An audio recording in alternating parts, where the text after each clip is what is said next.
Today, June 2nd, 2026, as Russian logistics convoys rolled cautiously along the R-280 Novorossiya highway under the cover of early dawn in occupied southern Ukraine. The electronic warfare units detected faint signatures of incoming threats, but the systems hesitated just long enough for the first Ukrainian long-range drone to strike a critical fuel tanker, creating a fireball that lit up the steppe and immediately raised alarms across Moscow's southern command network. The pressure on Russia's last reliable land supply route into Crimea had been building for months, yet this particular hit felt different because it exposed how vulnerable the entire supply chain had become to cheap autonomous systems that could operate deep behind lines without risking pilots or expensive platforms. Defense planners in Kyiv had openly shifted their language to describe the operation as a logistics lockdown, and the results were beginning to compound, with each successive strike forcing Russian forces to reroute through. The tension between Iran and America is reaching a whole new level, and the world is divided.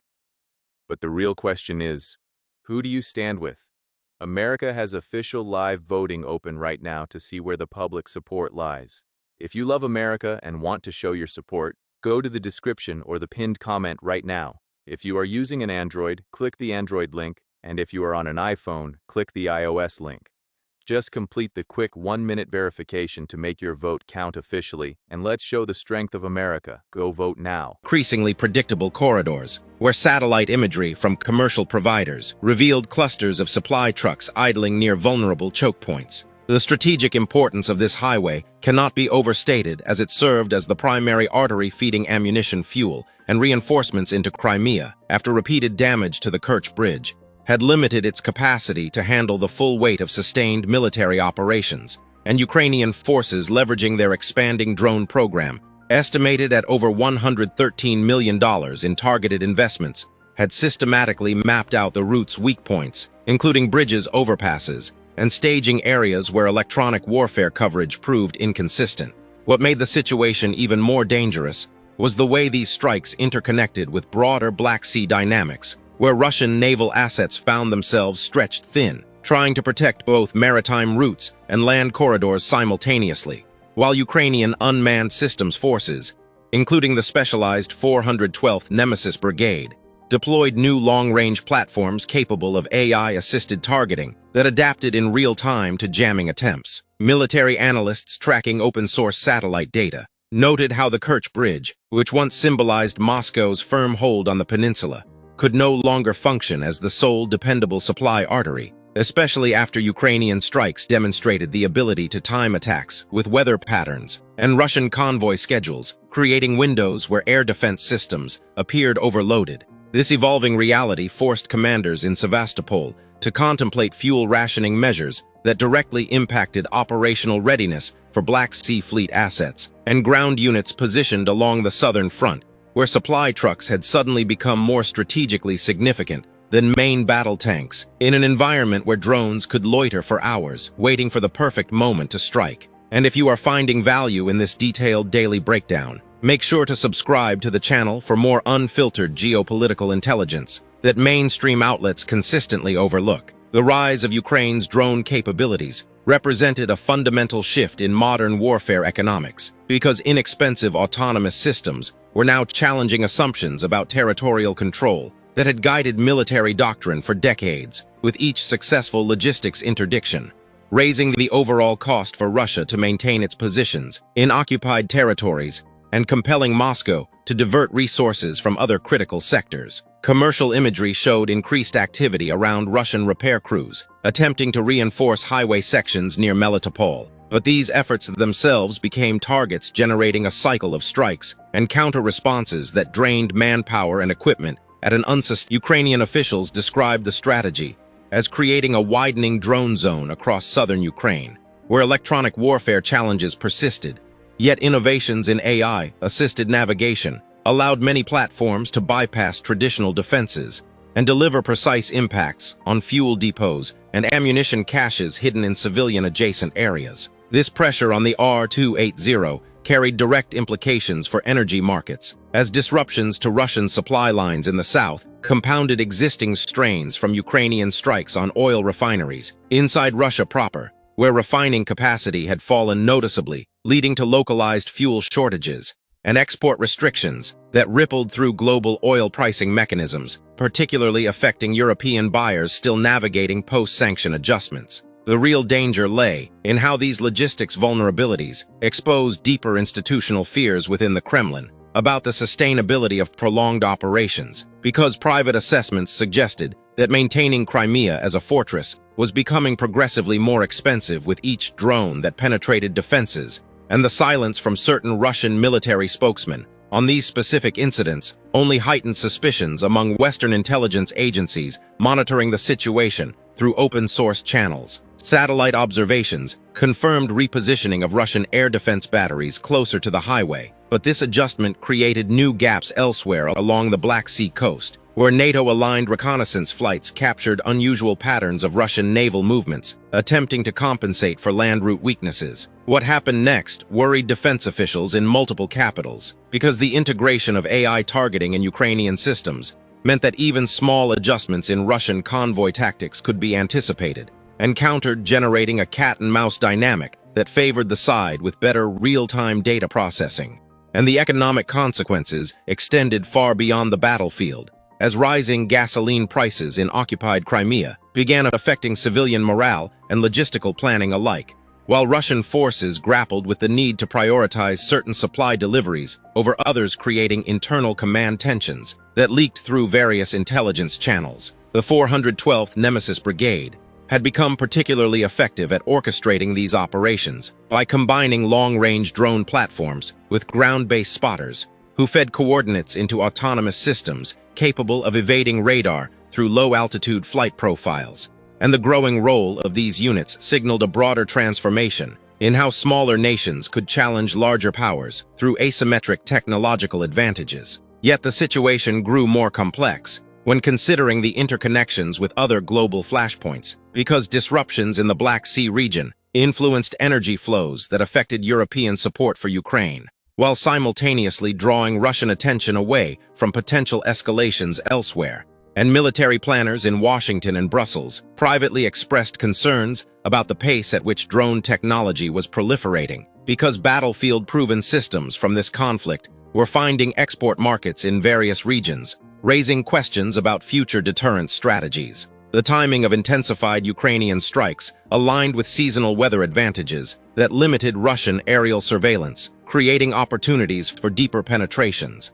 And what terrified energy markets was not necessarily a single spectacular cumulative effect of steadily increasing insurance costs for any operations tied to the wider region. Then satellite imagery revealed something unexpected, as clusters of Russian supply vehicles began dispersing into smaller groups to minimize risk, but this adaptation slowed overall delivery timelines and strained maintenance crews already operating under pressure from earlier strikes on repair facilities. And the widening drone zone stretched across occupied southern Ukraine, forcing Moscow to reconsider decades-old assumptions about secure rear areas in active conflict zones. Ukrainian partnerships with European and Gulf state entities had accelerated the development of these systems, leading to new defense collaborations that promised to reshape procurement models across NATO countries, where military planners now evaluated cost-effectiveness through the lens of Ukrainian battlefield results rather than traditional large-scale platform acquisitions.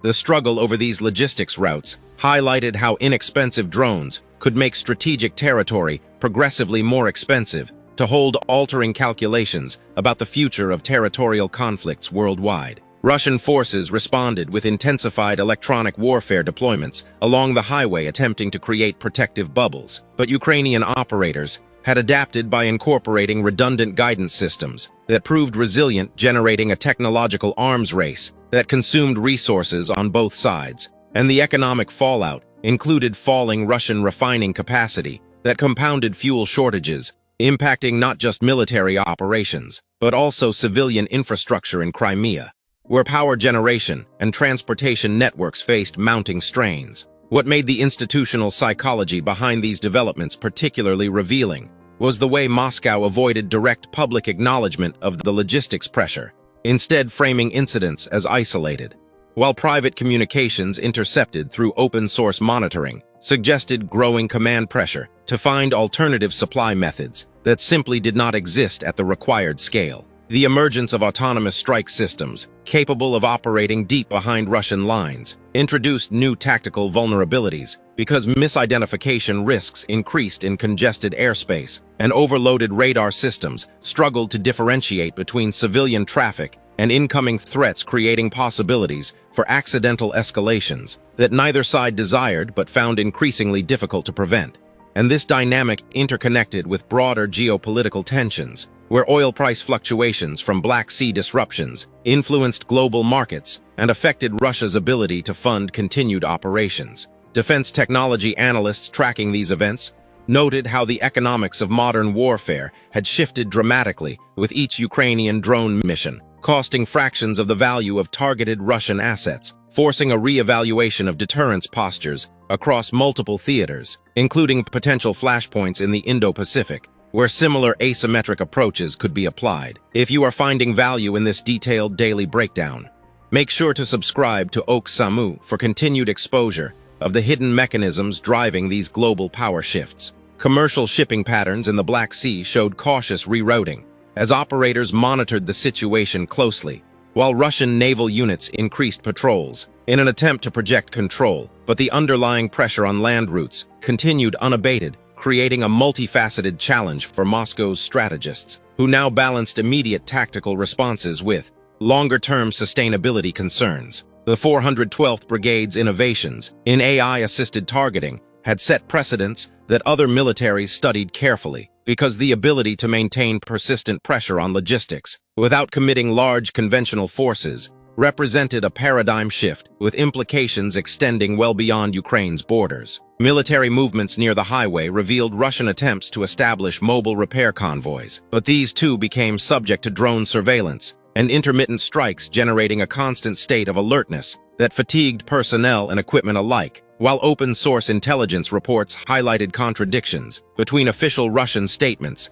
claiming stabilized supply lines and visible evidence from satellite providers showing persistent vulnerabilities. The real nightmare scenario involved one wrong radar identification, leading to unintended escalation, particularly as electronic warfare interference created blind spots where friendly and hostile assets could be confused in high-tension environments, and this fear weighed heavily on commanders responsible for maintaining operational integrity in Crimea. Economic impacts rippled outward, as Ukrainian strikes on Russian oil infrastructure contributed to export restrictions that tightened global supply margins, and rising gasoline prices affected everything from agricultural operations in occupied areas to broader European energy planning, where policymakers weighed additional support packages against domestic constraints. The future export market for battlefield-proven Ukrainian drone technology gained momentum through new partnerships, suggesting that military procurement models across various alliances might be changing permanently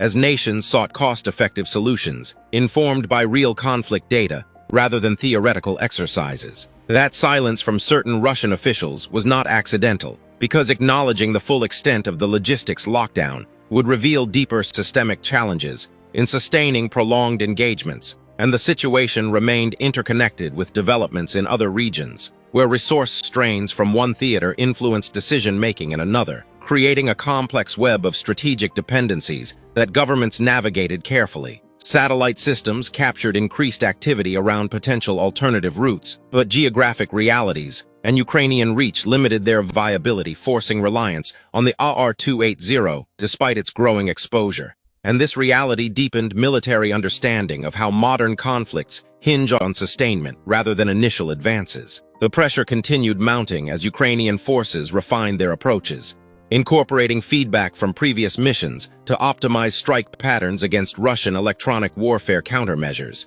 And the widening drone zone not only affected immediate supply deliveries, but also compelled Moscow to divert air assets from other fronts, generating command tensions that intelligence analysts monitored for signs of broader operational strain. What governments feared privately was the way these developments eroded traditional advantages of scale, because smaller, more agile systems could impose disproportionate costs, creating hesitation in escalation decisions across multiple capitals. Military aircraft scrambling in response to drone detections became more frequent, yet the autonomous nature of many Ukrainian platforms allowed them to complete missions even after launch platforms had withdrawn, adding layers of complexity to Russian defensive planning. And the economic consequences included higher operational costs that strained budgets already pressured by international sanctions and internal priorities.